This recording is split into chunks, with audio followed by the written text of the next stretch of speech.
These pictures from captured German film of an actual air duel between a Spitfire and a Messerschmitt tell their own story. This Spitfire pilot did not know his acrobatics as well as his enemy.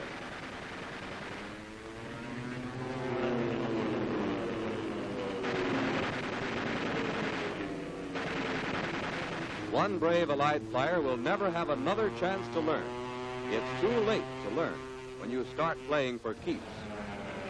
That's why acrobatics are essential to every military pilot. Here's an American pilot off to practice acrobatics. Let's see what he must remember to do. Before taking off in a dual control airplane, the pilot must fasten the safety belt in the other cockpit, release the controls, and check the airplane for loose objects which might cause trouble. Then he enters his own cockpit and checks that. He fastens the safety belt, making sure that it is secure and snug. There he goes, ready to practice the maneuvers which someday may help him shoot down his enemy. Because altitude is lost during most maneuvers, the safe pilot will climb well above the established limit. Easiest to perform and fundamentally a basic maneuver on which more difficult acrobatics depend is the normal loop. When the loop is well done, the airplane outlines a nearly perfect circle in the sky.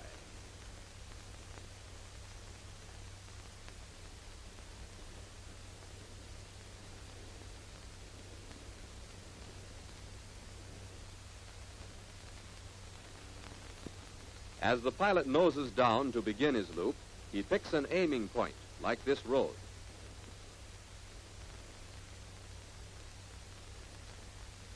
As he pulls up into his climb, he must keep his wings level and not fall off to either side.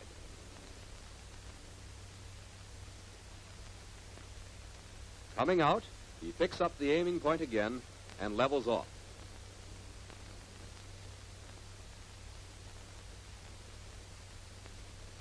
This time we are going to show you all the actions involved in making a loop. Pick an aiming point or any other definite object. Move the stick forward and open up the throttle for the dive. This dive gives the airplane the speed it needs. When the airplane is traveling fast enough, move the throttle to the full advanced position and ease way back on the stick. Keep it back to start climbing. Increased pressure on the stick keeps the airplane on the arc of the circle. When approaching the peak of the loop, we hold the picture to show the position of the wing against the horizon. This position must be checked until you're sure the airplane is level. As soon as the airplane starts down, when there is no danger of stalling, retard the throttle to keep the engine from over-revving. When coming out of the loop, the airplane must still be headed for the aiming point. Advance the throttle to climb to the original altitude and then push the stick forward to resume normal flight. In performing the loop, here are the points of common errors. Failure to attain sufficient speed on the dive before the climb is started. Too much back pressure on the stick during the climb. This may lead to a stall. Retarding the throttle too early. This makes the airplane fall out of the loop. And lastly, errors in rudder use at any point in the loop. This results in failure to maintain the flight path in a vertical plane.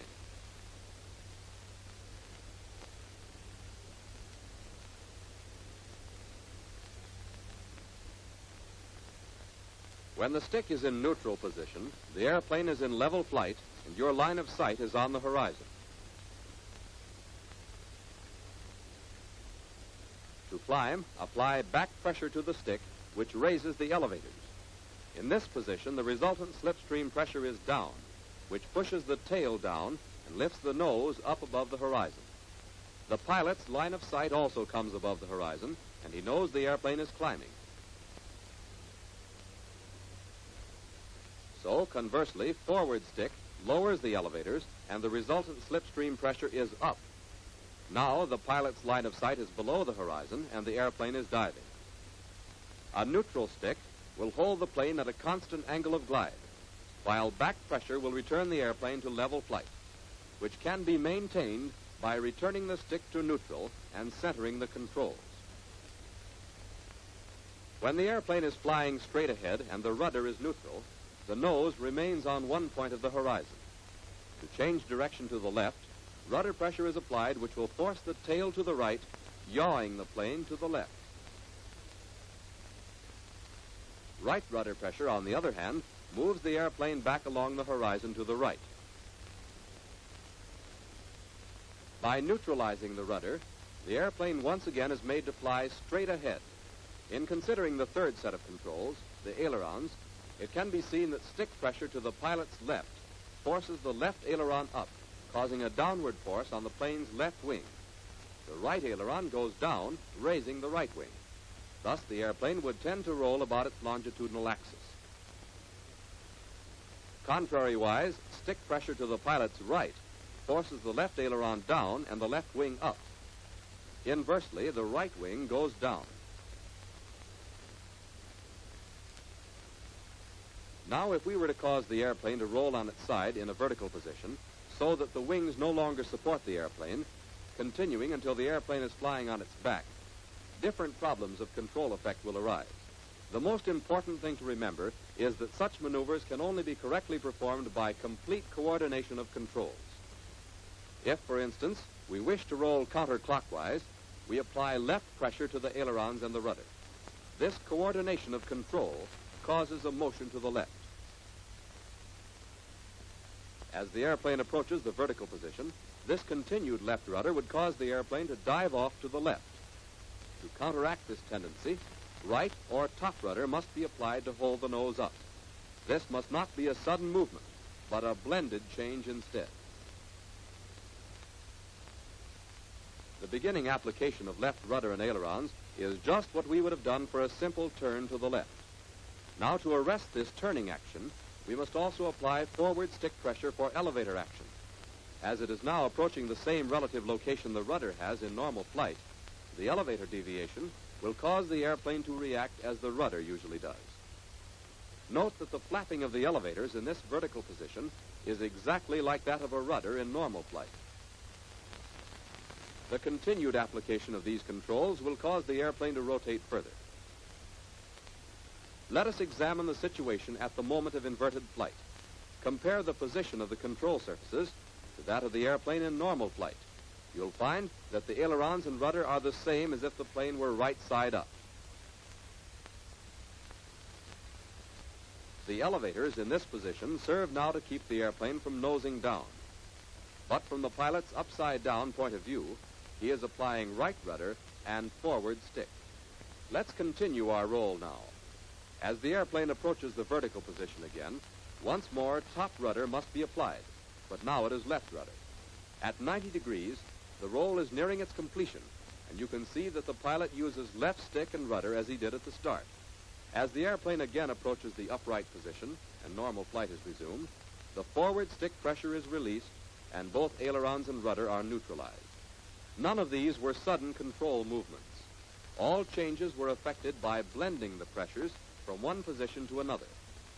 Acrobatic maneuvers cannot be correctly performed without perfect coordination of the surface controls.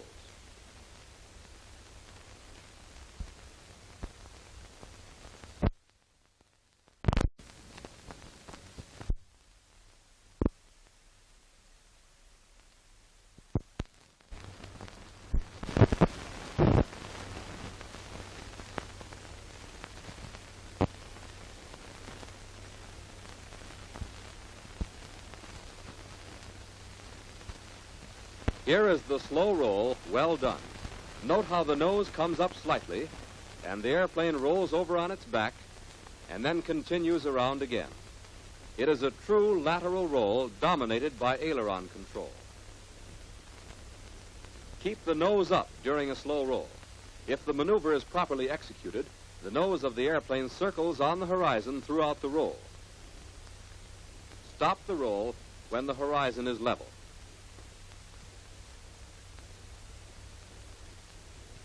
To begin this maneuver, ease the stick to the side to start the roll. Apply an increasing amount of top rudder to keep the nose up. As the airplane approaches the inverted position, neutralize the rudder controls and press the stick forward. As the airplane continues to roll around, apply top rudder again.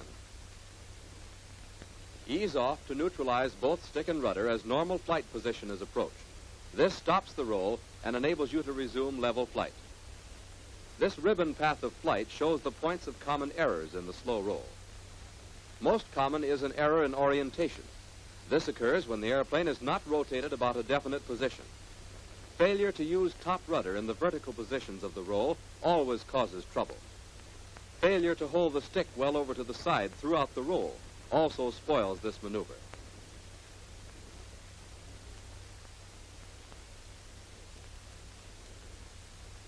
In a snap roll, the airplane rotates one full turn about a horizontal axis as in a fast tailspin.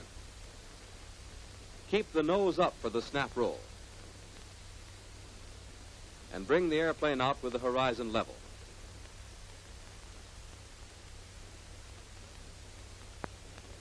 To perform a snap roll, the stick is pulled rapidly all the way back. At the same time, full rudder is given to start the airplane rolling. Use the ailerons slightly if necessary.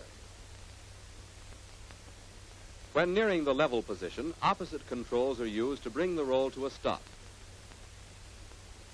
Since the airplane lost airspeed in the maneuver and is near stalling, the nose is lowered before resuming normal flight. In making snap rolls, the more common errors which may spoil the maneuver include too sudden and extreme use of the controls, too high speed during any part of the maneuver, and starting the recovery too late.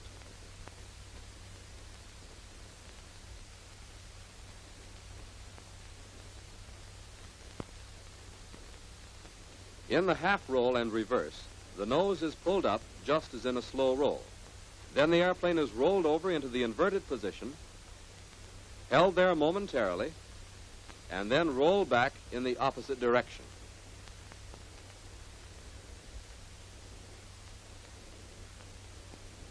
Remember, first roll the airplane to the inverted position. The horizon should be level. Hold it momentarily, and then roll back. Anticipate the return to normal flight by stopping the maneuver when the horizon is level. To make a half roll and reverse, the ailerons are used to roll the airplane over. Top rudder must be used to keep the nose up in a vertical position. Neutralize the controls as the airplane approaches an inverted position, keeping the stick forward to hold the nose on the horizon. Now move the stick to the opposite side to start the airplane rolling back. Again, use the top rudder to hold the nose up. Bring the stick and rudder back to neutral as the airplane moves into normal position. In the half roll and reverse, common errors include failure to orient the roll around a definite point, failure to apply top rudder in the 90-degree position, and failure to hold the stick forward in the inverted position.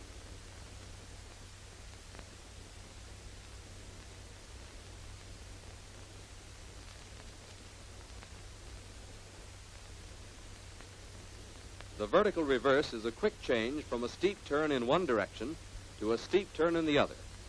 The airplane movements are rapid but controlled.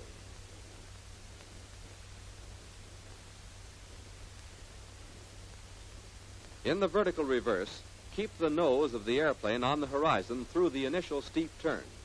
Then swing the nose up, snap over, and hold the nose on the horizon during the reverse turn. Level the wings with the horizon at the end of the maneuver. Here's the action. First, put the airplane into a steep turn.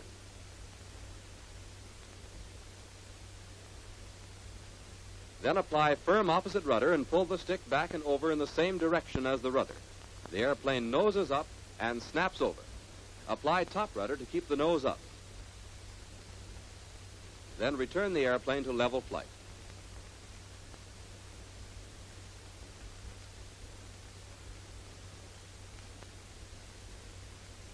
Common errors in the vertical reverse are starting the reverse too soon before the turn is well begun, continued back pressure on the stick after the peak of the maneuver has been reached, and violent movement of the stick which may result in loss of control.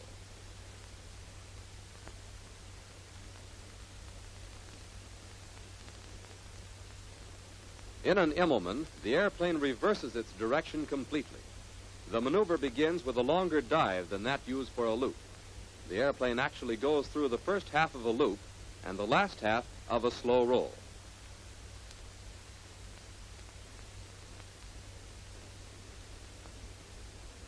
This shows how the dive is held to gain speed. Then pull the airplane up in a half loop to the inverted position, keeping the wings level. Then roll out to the normal flight position. As in the loop, the Immelmann begins when the stick is pressed forward for the preliminary dive, but the stick is not pulled back until a 20% higher speed is reached. The stick is pulled back and held there during the entire climb, and the wings are kept level.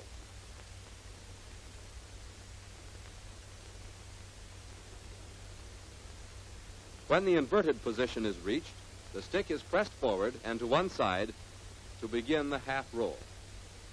Top rudder is applied throughout the vertical position in order to keep the fuselage level. Finally, the airplane is put back into level flight.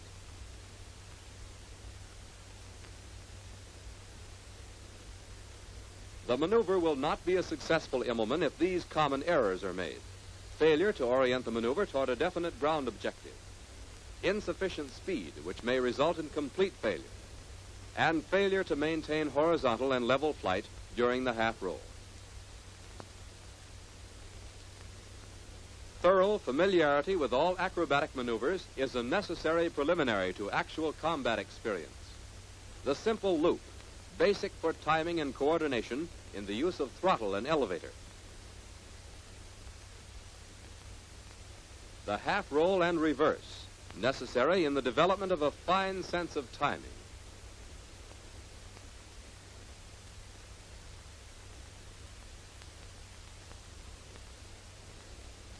The Immelmann, the lifesaver of the First World War, and still the best maneuver to reverse course and gain altitude simultaneously. The snap roll depended on split-second timing and control. The slow roll, essential practice for precision in aileron control. The vertical reverse, used instinctively to avoid collision or gunfire.